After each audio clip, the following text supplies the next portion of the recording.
Assalamualaikum warahmatullahi wabarakatuh.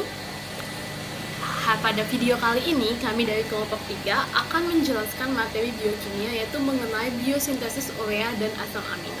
Nah, dalam materi kali ini, kami kelompok 3 terdiri dari 5 anggota. Yang pertama ada Muhammad Alvin Weagen, yang kedua ada Hana Nabila, Gina Sonia Nada, Cindy Oksasari, dan yang terakhir saya sendiri itu Lampio Paulina Samasri. Kelima dari anggota kelompok kami akan menjelaskan mengenai hal-hal yang tersusun dalam biosintesis urea dan konversi asam amino itu sendiri. Adapun konten yang akan dibahas dalam biosintesis urea dan konversi asam amino adalah pertama itu adalah pengertian. Pengertian ini berisi penjelasan umum mengenai biosintesis urea serta mengapa hal itu bisa terjadi. Yang selanjutnya ada pendahuluan berisi tentang penjelasan umum mengenai konversi asam amino. Apa itu asam amino? Dan yang ketiga yaitu biosintesis urea. Biosintesis urea berisikan tahapan-tahapan dalam sintesis urea yang secara komprehensif. Dan yang terakhir ada konversi asam amino, berisi tahapan dalam konversi asam amino beserta produknya secara spesifik. Mari kita masuk ke mengapa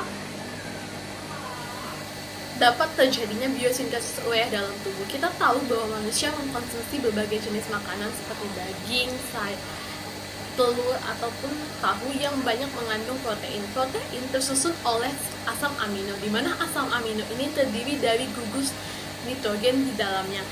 Nah, maka secara spesifik dan literalnya, biosintesis urea merupakan urea yang ada di dalam tubuh hasil dari metabolisme, yaitu asam amino dan nitrogen dalam tubuh yang apabila disimpan akan berbahaya sehingga perlu dikeluarkan.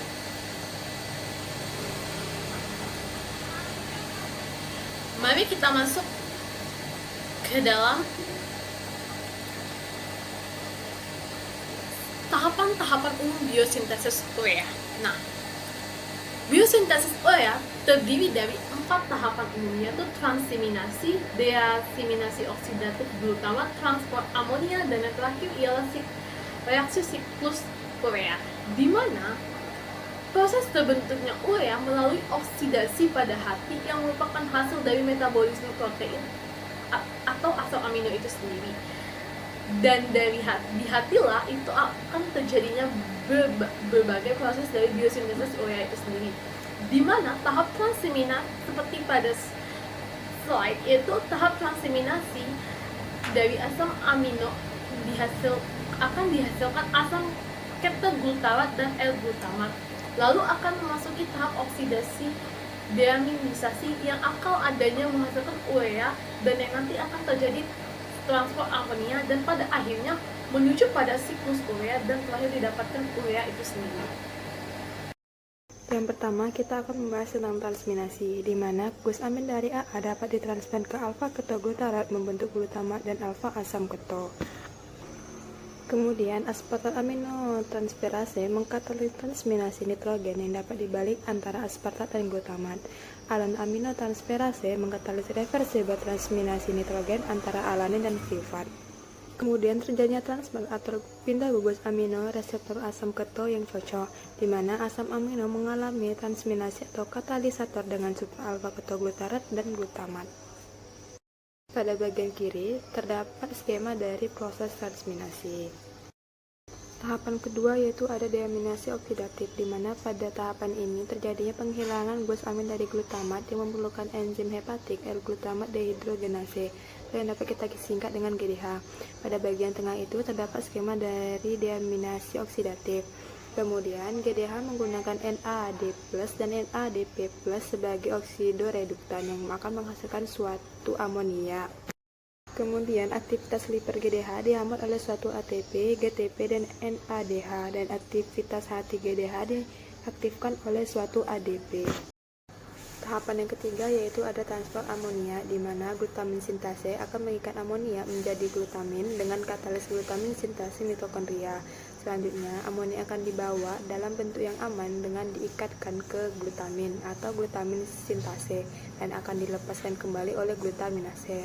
Selanjutnya, glutaminase akan mengkatalis pembebasan hidrolitik nitrogen amida dengan sistem interkonversi. Tahapan yang terakhir yaitu adalah siklus urea, di mana susunan dimetik mitokondria resep urea di dalam suatu sitoplasma. Tahapannya itu dibagi lagi menjadi 5 tahapan reaksi yang dapat kita lihat pada PPT.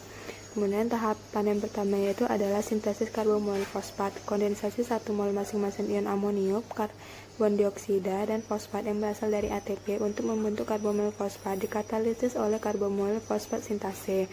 Enzim terdapat dalam mitokondria hati organisme ureotelik.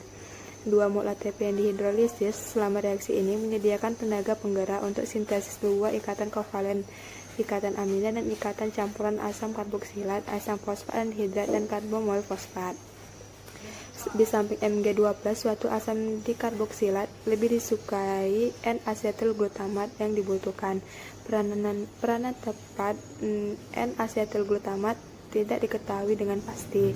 Kemudian untuk reaksi yang kedua itu ada sintesis citrulin, di mana pemindahan gugus karbomol dan karbomol fosfat ke ornitin membentuk citrulin plus Pi dikatalisis oleh L-ornitin transkarboksimoil mitokondria hati. Reaksi sangat spesifik untuk ornitin dan keseimbangan cenderung kuat ke sintesis citrulin. Reaksi yang ketiga yaitu sintesis argininosuksinat. Dalam reaksi ini aspartat dan citrulin diikat bersamaan melalui gugus amino aspartat. Reaksi membutuhkan ATP dan keseimbangan cenderung lebih kuat. Reaksi yang keempat adalah pembelahan orginisuksinat menjadi orginin dan fumarat. Pembelahan reversibel orginisuksinat menjadi orginin plus fumarat dikatalisis oleh organisuksinase, di mana suatu enzim hati dan jaringan ginjal. Reaksi berlangsung melalui mekanisme pembuangan trans. Fumarat yang dibentuk dapat dikonversi menjadi oksaloasetat melalui reaksi fumarase dan melat dehidrogenase, dan selanjutnya ditransminasi untuk membentuk kembali atau regenerasi aspartat. Reaksi yang kelima adalah pembelahan arginin menjadi ornitin dan urea. Reaksi ini merupakan reaksi penyempurnaan siklus urea dan pembentukan kembali atau regenerasi ornitin substrat untuk reaksi yang kedua. Pembelahan hidrolitik gugus guanidino dan arginin dikatalisis oleh arginase yang terdapat dalam hati semua organisme ureotelik.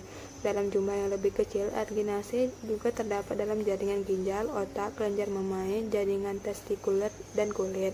Arginase HT mamalia diaktifkan oleh CO2+ atau Mn2+. Ornitin dan lisin merupakan penghambat kuat yang bersaing dengan arginin. Kemudian skema dari siklus urea itu dapat kita lihat pada PPT yang ada. Saya akan melanjutkan penjelasan materi dari presentasi kelompok kami ini, yakni ada asam amino, di mana rumus kimianya yaitu ada RCH-NH2COOH, di mana struktur asam amino secara umum adalah satu atom C yang mengikat 4 gugus, yakni gugus amina NH2, kemudian gugus karboksil COOH, atom hidrogen H, dan satu gugus sisa yaitu R. Atau dapat disebut juga dengan gugus atau rantai samping yang membedakan asam amino yang satu dengan asam amino yang lainnya. Asam amino yang merupakan monomer satuan pembentuk protein mempunyai 2 gugus fungsi yaitu gugus amino dan gugus karboksil. Baiklah, selanjutnya yaitu ada konversi asam amino, di mana pada konversi asam amino ini terdapat 3 macam. Yang pertama yaitu deaminasi oksidatif, yakni suatu reaksi kimia pada metabolisme yang melepaskan gugus amina dari molekul senyawa asam amino. Di mana pada manusia deaminasi terjadi pada hati, walaupun asam glutamat juga mengalami deaminasi pada ginjal. Proses deaminasi pada lingkungan aerobik akan menghasilkan asam okso atau yang biasa disebut juga dengan deaminasi oksidatif dan terjadi terutama di dalam hati. Yang kedua yaitu ada dekarboksilasi, yakni reaksi kimia yang melibatkan penghapusan kelompok karboksil COOH dari senyawa semula menjadi karbon dioksida CO2. Yang ketiga yaitu ada transaminasi, yakni proses katabolisme asam amino yang melibatkan pemindahan gugus amino dari asam amino yang satu ke asam amino yang lainnya, di mana pada proses transminasi ini terjadi pada mitokondria dan ada pula yang terjadi pada sitoplasma. Proses transminasi ini dibantu oleh dua enzim, yaitu alanin transminasi dan glutamat transminasi yang berfungsi sebagai katalisator. Baiklah, yang selanjutnya yaitu ada asparagin dan aspartat dikonversi menjadi oksaloasetat, di mana asparagin itu diasparaginase dengan menggunakan H2O dan adanya pembentukan NH4+ menjadi aspartat. Lalu aspartat itu ditransaminasikan dengan pirolin dan alanin dengan menjadi oksaloasetat. Yang kedua yaitu ada glutamin, glutamat, prolin, arginin, dan histidin itu dikonversikan menjadi alpha-ketoglutarat, di mana glutamin itu diglutaminase dengan menggunakan H2O dan adanya pembentukan NH4+ menjadi glutamat. Lalu glutamat ditransaminasikan dengan pirolin dan alanin menjadi alpha-ketoglutarat. Kemudian untuk prolin itu tidak mengalami transaminase, di mana prolin itu berubah menjadi dehidroprolin ditambah glu-gamma semialdehid lalu menjadi glutamat dan akhirnya menjadi alpha-ketoglutarat. Prolin diubah menjadi hidroksiprolin dan juga arginin diubah menjadi ornitin. Pada proses prolin berubah menjadi hidroksiprolin dibutuhkan prolin dehidrogenase, di mana defek metabolik dari prolin ini adalah hiperpolinomia tipe 1, di mana dibutuhkan juga NAD+ serta NADH dan juga H+. Untuk yang arginin dibutuhkan H2O sehingga menghasilkan juga urea. Dalam proses ini disebut dengan arginase. Nah, defek metaboliknya adalah sindroma hiperorintimina, di mana arginin ini akan diubah menjadi ornitin. Kemudian hidroksiprolin dan juga ornitin. Pada proses hidroksiprolin itu dibutuhkan H2O, sedangkan pada ornitin itu dibutuhkan glukominase dan juga alpha Kg, di mana proses ini disebut dengan transminase, di mana hidroksiprolin dan juga ornitin akan diubah menjadi L-glutamat gamma semialdehid.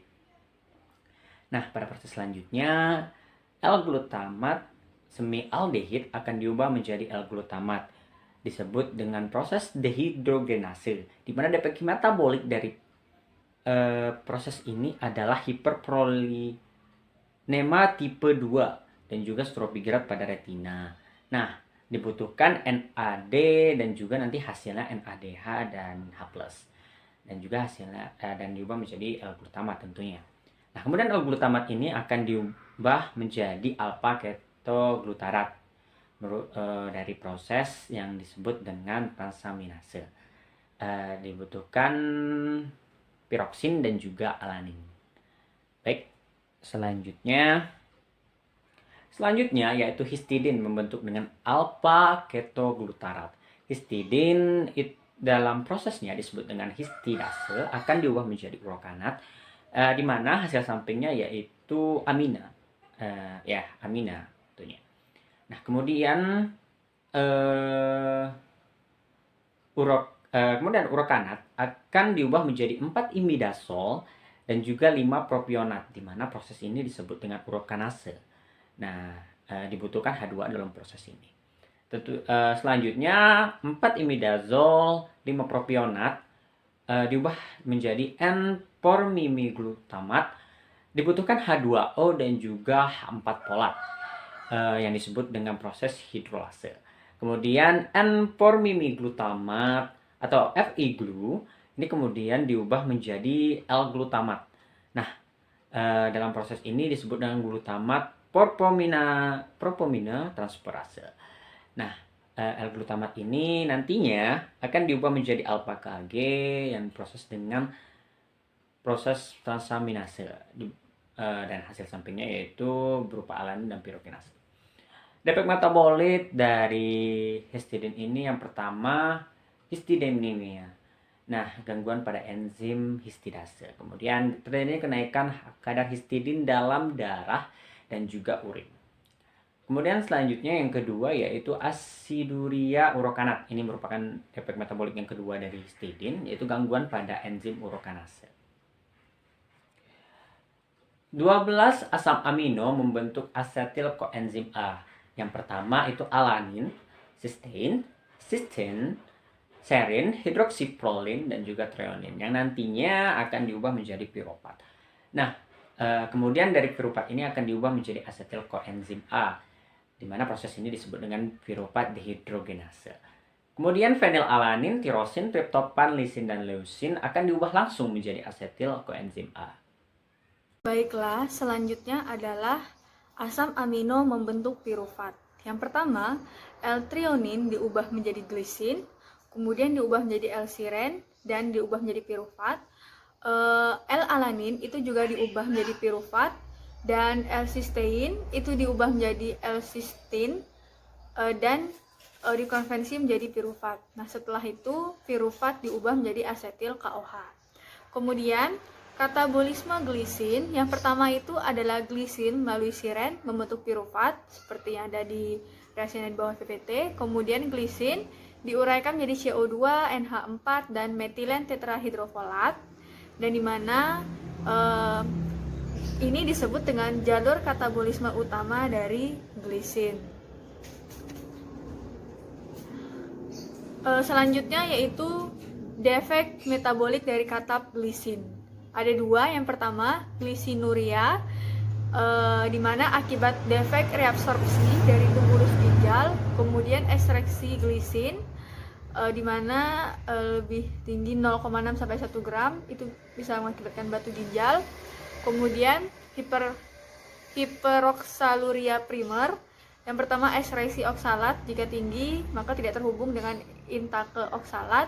Kemudian urolithiasis, kalsium oksalat bilateral yang progresif, nefrokalsinosis, infeks pada TRUG dan hipertensi, bisa mengakibatkan gagal ginjal dan bisa mati. Kemudian alanin. Alanin ini membentuk piruvat melalui transminase, di mana bisa kita lihat bahwa alanin itu akan diubah menjadi piruvat dengan melalui transminase dan juga delta KG dan GLU. Kemudian katabolisme serin melalui glisin, di mana serin diuraikan menjadi glisin dan N-5 dan N-10 tetrahidrofolat. Kemudian cysteine itu dirubah menjadi cysteine yang dikatalisir oleh cysteine reduktase, di mana katabolisme cysteine bergabung dengan cysteine. Baik, yang terakhir adalah cysteine dirubah menjadi piruvat melalui dua jalur. Jalur yang pertama adalah oksidasi langsung dengan cysteine sulfina, dan yang kedua transaminasi dengan 3 merkaptopirufat. Yang pertama, L-cysteine itu akan diubah menjadi L-cysteine sulfinat dengan cysteine dioksigenase atau disebut dengan cysteine dioksigenase. Kemudian L-cysteine sulfinat ini akan diubah menjadi beta sulfonyl pirufat, di mana ini disebut dengan transminase atau melalui transminase, dan juga AS delta keto dan AS alfa keto dan AS alfa amino. Nah, kemudian beta sulfinyl pirufat ini diubah menjadi pirufat yang disebut di mana ini disebut dengan desulfinase. Kemudian yang kedua, di mana L-cysteine itu diubah menjadi 3 merkaptopirufat, di mana ini disebut dengan transminase. Kemudian 3 merkaptopirufat ini akan diubah menjadi pirufat dan 3 merkaptolaktat. Di mana kalau saat diubah dengan pirufat itu melalui jalur sulful transferase, sedangkan diubah menjadi 3 merkaptolaktat laktat itu melalui jalur laktat dehidrogenase atau disebut dengan laktat dehidrogenase. Kemudian defek metaboliknya di mana situnuria atau sistin lisinuria, di mana ekskresi sistin melalui urin meningkat banyak dan juga disertai dengan ekskresi lisin, arganin dan ornitin, dan bisa terjadi batu sistin di ginjal. Dan yang kedua, di mana sistinosis atau disebut dengan sistin stroke-disease. Baiklah, hanya ini saja yang dapat kelompok kami sampaikan atas hasil diskusi kami dan presentasi kami tentang biosintesis urea dan konversi asam amino. Baiklah, saya akhiri. Wabillahi taufiq wal hidayah. Wassalamualaikum warahmatullahi wabarakatuh.